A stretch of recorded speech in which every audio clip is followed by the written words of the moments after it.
What needs to happen to turn around the twice exceptional world? There are 4 critical steps. The first thing you need to do is to test for their disabilities. You need to focus on correcting the problems as soon as possible. If they do have disabilities, you need to go to the counselor and ask for accommodations or modifications based on the Federal Disabilities Act. An example of this would be if you have a written report that's required, you could either videotape it or you could type it instead of handwriting it. The nice thing about testing, you suddenly have a name for what's going on. Up until this time, the child thinks, I'm going crazy. I must be so dumb, I must be so stupid, there's nothing that can be done to help me. Now you can focus on fixing it. Also, you're not alone, and that's another thing. Is what you want to know is that there are other people that have become successful, say with dyslexia or dysgraphia or attention deficit disorder.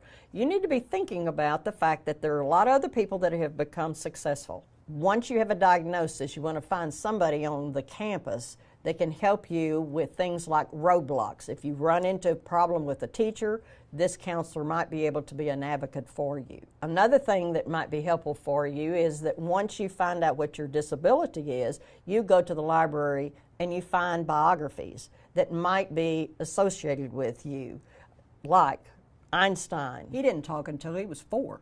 Thomas Edison, he had a raging case of ADD. Ray Charles is blind, but did he become successful? You could have Steven Spielberg, dyslexia.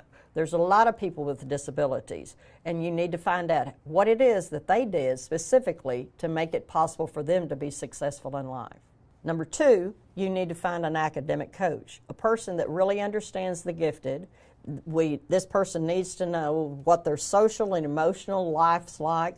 You need to teach them how to ask for help. You need to be an advocate for the person in terms of their strengths and not so much their disabilities. You need to be able to advocate for that child. This person is very gifted but also has disabilities. Keep in mind that this person is probably being bullied. Third, you need to keep a journal. I recommend all parents journal. And also, I talk to parents about taking this checklist that we give at BrainWorks, and it looks at the child's behaviors all day long. You're looking about once every hour, and you're checking for a checklist of behaviors. And this is a perfect way to find out if they're on medication, is it actually working? Another thing for a journal is that you want to journal things that might be sleep issues. Does the medication affect sleep? Are you a person, if you're a typical ADHD person, your brain won't turn off like a light switch. It works all night. And so for you to get into deep sleep, you may end up having to do a lot of stretches and get the stress out of your muscles before you can actually relax and go to sleep.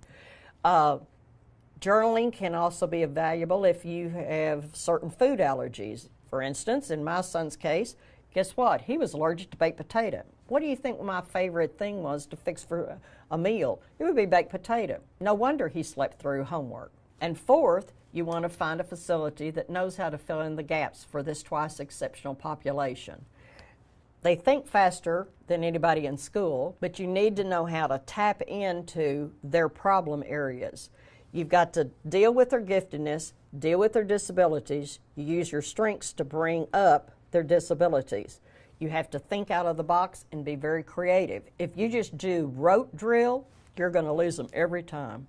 No child needs to work this hard with unsatisfactory results. They need a way so that they can rise to their potential.